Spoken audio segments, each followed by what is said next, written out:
Halo. Asante bwana. Shapoa. Ndio hivyo mipango ya Mungu, unajua Mungu akiamua hawezi kupinga. Tuzikie hapa.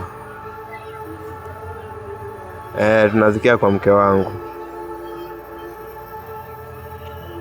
Nashukuru sana bwana, nashukuru. Asante.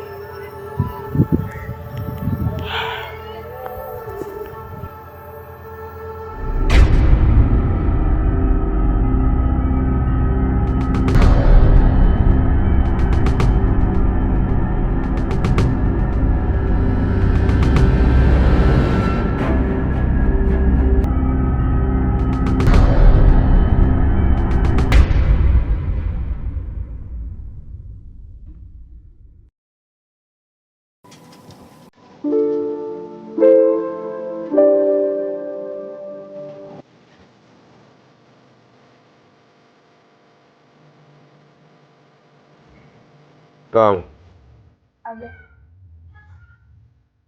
hivi mwanetu si alifariki?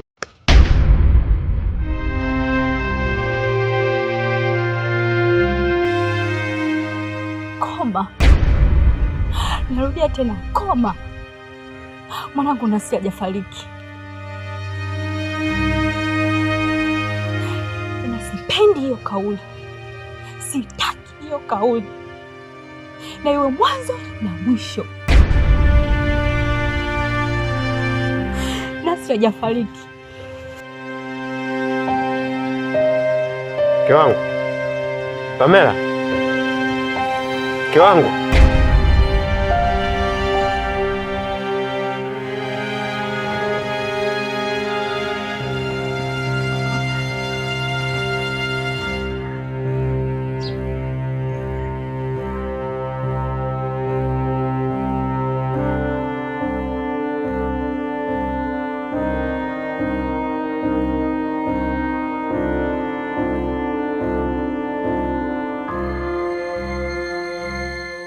Mwanangu,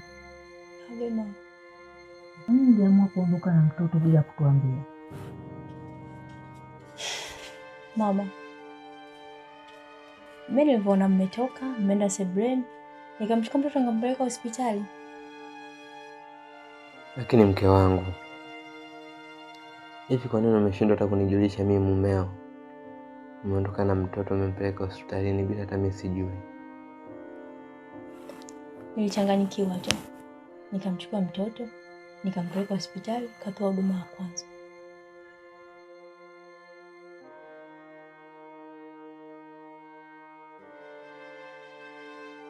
Lakini tambua mke wangu, mtoto alikuwa ameparalyze, kwa alikuwa hana uwezo wa kutembea. Hebu nieleze na ile imekuwaje? Nimekwambia nimempeleka mtoto hospitali, kapewa huduma ya kwanza, mapigo ya moyo yalikuwa ya dondi, wakampushi. Nikamwone mtoto. Naenda kumwona mtoto, nakuta mtoto anatembea. Kosa langu liko wapi hapo? Alafu ni jambo la kumshukuru Mwenyezi Mungu, nimerudi na mtoto mzima anatembea. Mnaacha kunishukuru, eti mnakaa mnaanza kunifikiria nimemchukua mtoto bila idhini yenu. Hebu acheni hayo mambo basi. Ni sawa mke wangu, ulichokifanya hujakosea. Ila kwa siku nyingine jaribu kufanya mambo kwa kuwataarifu na wenzio pia, kwa sababu na sisi tulibaki na taharuki huko. Ni kweli umemsaidia mtoto, ila huko umetuachia taharuki. Hivi nimepigia watu simu kuwapa taarifa, na namshukuru Mungu tu kwa sababu sijapigia watu wengi. Nimepigia simu watu wa karibu ambao naweza nikawaambia kwamba kuna jambo lingine limetokea. Ila laiti ningejulisha hadi ndugu zangu wengine, nilikuwa nimeletea mimi matatizo na kuonekana mimi labda nina shida.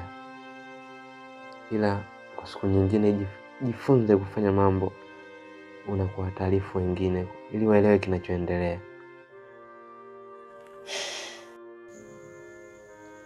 Sawa mwanangu, lakini tuwati tu mezali ameshakuwa salama, tumshukuru tu Mwenyezi Mungu.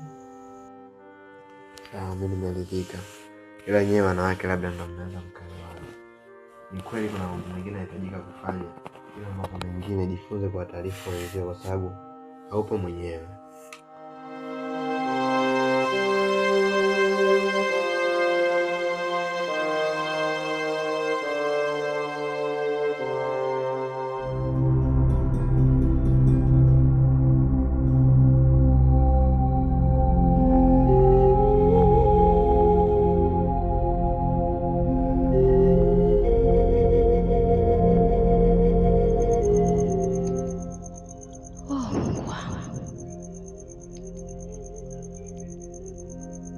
Damu ya kumpatia mtoto nitapata.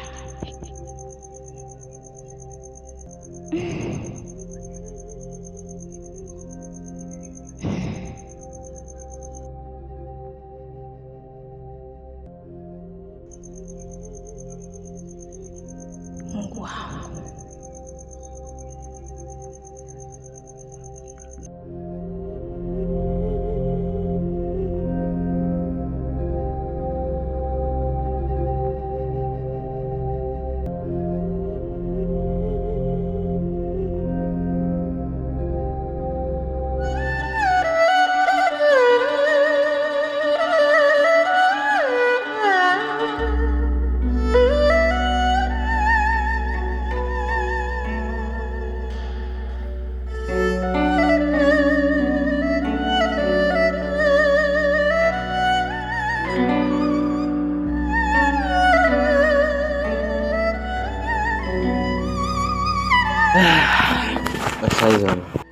Salama mwanangu, jambo?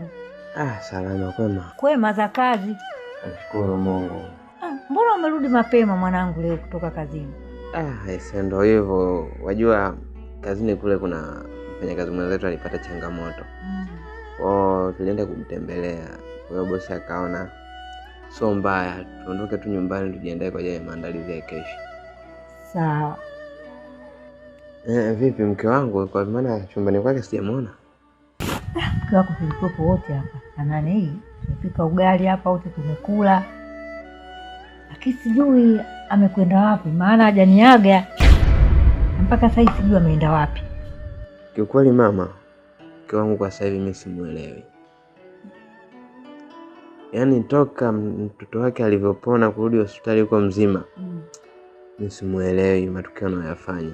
Asubuhi tu kwanza mimi nganipiga kibao, hata sijajua sababu ya kunipigia nini. Kibao? Isitoshe kama majibu kama hivyo anavyonijibu anajibu anavyojua yeye. Navumilia, lakini inafika hatua mimi naanza kushindwa kuvumilia, ujue mama. Sikiliza mwanangu. Vumilia tu mwanangu hayo. Mvumilivu ulambivu mwanangu. Ni kweli mama, mvumilivu ulambivu. Lakini hii tabia imekuja baada ya mtoto wake kupona tu. Sasa najiuliza, kwani shida iko wapi? Tatizo liko wapi? Ni kweli mtoto kapona, kwa hiyo mtoto kupona ndio sababu ya kunifanyia mimi vituko?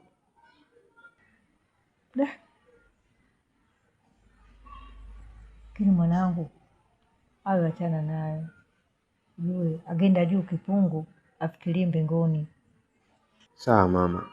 Ila mimi itabidi nifanyie uchunguzi kwa sababu siwezi kubaki hivi hivi.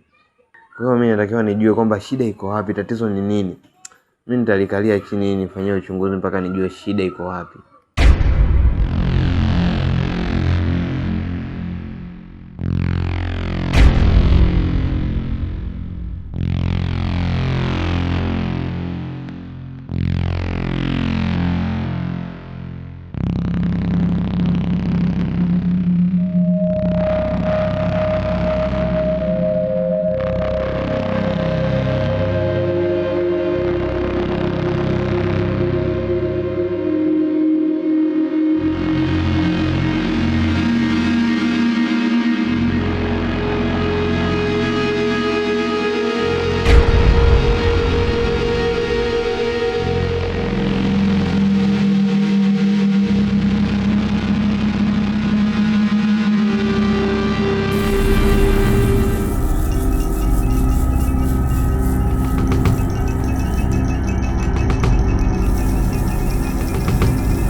Unajisikiaje mwanangu?